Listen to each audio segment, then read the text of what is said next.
Hallo, ich heiße Feli. Ich heiße Feli. Wie heißt du? Wie heißt du?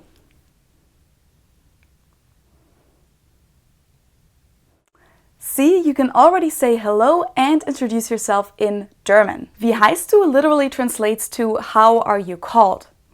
Ich heiße Feli therefore means I am called Feli. Alternatively, you can also just say I am Feli. Ich bin Feli. Ich bin Feli. Try this, but with your name. Hallo, ich bin Feli. Wie heißt du?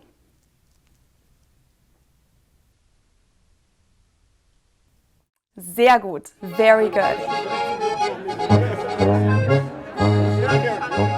With that, hi and welcome, willkommen, to this video introduction into the German language. Again, my name is Feli, short for Felicia, and I'm originally from Munich, Germany, but currently live in the US. In this video, I'll cover German introduction phrases, the formal and informal address, and a regular verb conjugation. So, hallo is one way to greet someone in German. Other ways could be Guten Tag, good day, which is a more polite form of saying hello, or Guten Morgen, good morning. Hallo, Guten Tag, Guten Morgen. Since Germans aren't really huge fans of small talk, there's pretty much only one more thing you need to learn before you can have a full greeting exchange with, let's say, your colleague in the morning. Guten Morgen, wie geht's? Wie geht's? That means, how is it going? Or how are you? Your answer could be Danke, gut. Und dir? Which means thank you, good. And you? If you're not doing so well, you could also say Es geht, it's going or so, or nicht so gut. Nicht so gut. Not so well. Let's try this. Let's say you arrive at the office or at school in the morning and greet your colleague or your fellow student. You'll say Guten Morgen or just Morgen. Wie geht's? Ganz gut, danke. Und dir? Meaning quite well, thank you. And you? Auch gut. Also well. As I've already said, Germans in general aren't the biggest fans of small talk, which often means that we'll either give really short responses in order to get it over with, or we'll turn the small talk into an actual deep conversation and, for example, tell you how we haven't gotten enough sleep lately, how we had to take the cat to the vet yesterday because of a tick, and how we're really annoyed by the weather because the rain forced us to take the subway instead of the bike. Since those kind of answers are pretty unpredictable, I can't really prepare you for that, but you could choose a strategy that a lot of Germans choose as well. Instead of asking Wie geht's? How is it going? You could ask Alles gut? Alles gut? Everything good? And then the answer should either be Ja, yes, Nein, no, or the famous Es geht, so. Now let's pretend that you arrive at an airport in Germany and while you wait at the baggage claim, you start talking to someone. Let's say a woman with a little boy. Since this woman, is pretty much a stranger still, you're just meeting her, you don't ask Wie heißt du when you want to know her name, but instead you ask Wie heißen Sie? Wie heißen Sie? Wie heißen Sie is the formal way of saying Wie heißt du? How are you called? Maybe you've heard about the cliche of Germans being reserved and hard to approach, and coming from a more open culture like the American one, I'm sure that often appears to be true. But as a German, I can tell you that even if we seem to be reserved, it doesn't necessarily mean that we don't want to interact with you. There's just a culture difference that you should be aware of. When it comes to social interactions, Germans distinguish between a formal and an informal way of addressing others, depending on what the relationship with the person is like. And that distinction is even visible in the German language. Du is you in the informal address, and Sie, capitalized, is you in the formal address. The informal one is what you usually use for people that you know well, like your friends and your family, as well as with kids and teenagers. In my age, so in your 20s, you often also use it with people that are obviously in the same age range. The formal address, on the other hand, is more polite and usually used in professional environments and professional relationships, like at work, university, or school. Also with strangers, like salespeople in a store or your doctor, and in general with people that are older than you. People can also offer you to use the informal address, which often goes together with them offering you to call them by their first name. For someone learning German as a second language, it can be really tricky to determine when to use which address. Using the informal address when it's not appropriate can be understood as impolite by Germans, whereas using the formal address in a wrong situation can just come off as awkward. So if you're unsure, it's probably better to just ask. Sie oder du? Sie or du? With that, let's get back to the airport situation.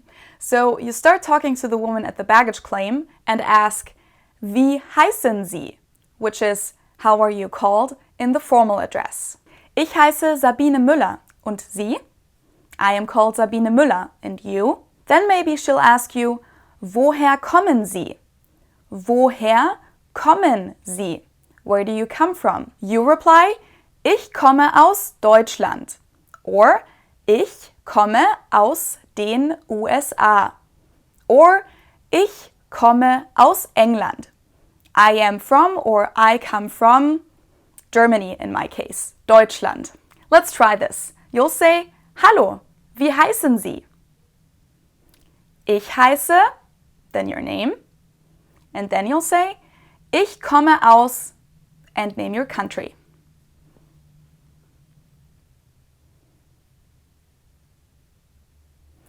Ich heiße Sabine Müller. Und Sie? Und woher kommen Sie? Okay, sehr gut, very good. Now, if you want to ask her son where he's from, you'll ask, Woher kommst du? Woher kommst du? The informal way. Woher kommen Sie versus Woher kommst du? As you can see, not only the pronoun changes, Sie versus du, but also the verb looks different. Kommen versus kommst. The reason for this is that verbs need to be conjugated to fit the subject that they relate to.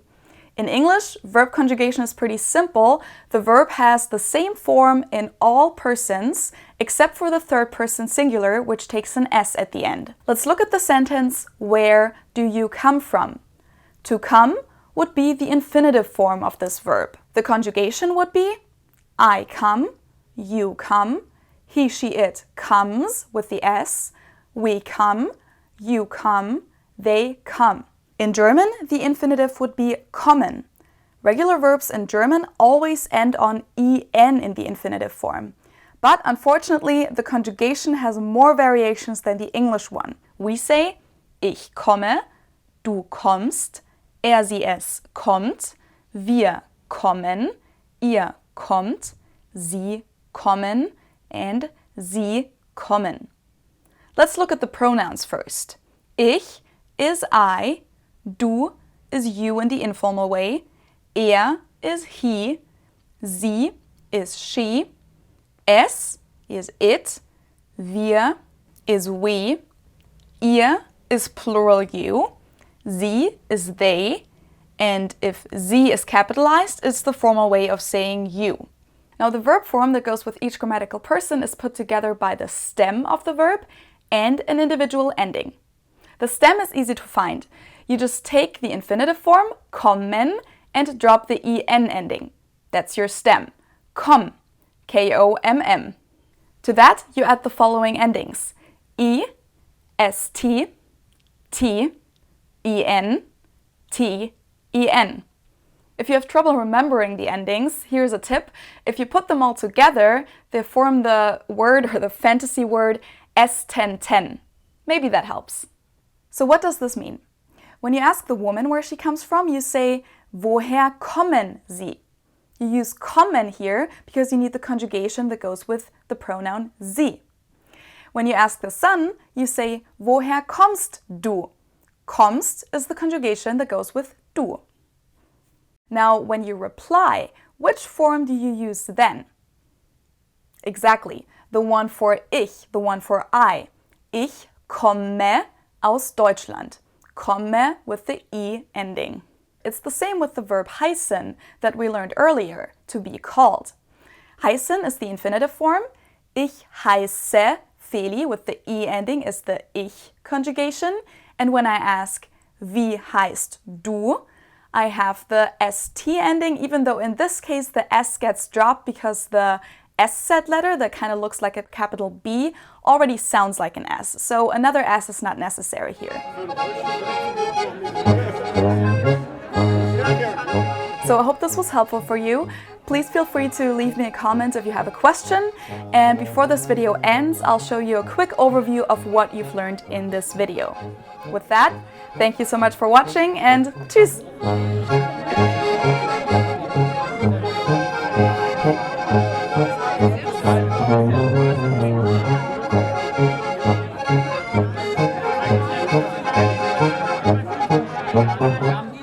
Auf dem Berg ist Höhe, der Dorf ist es wohl.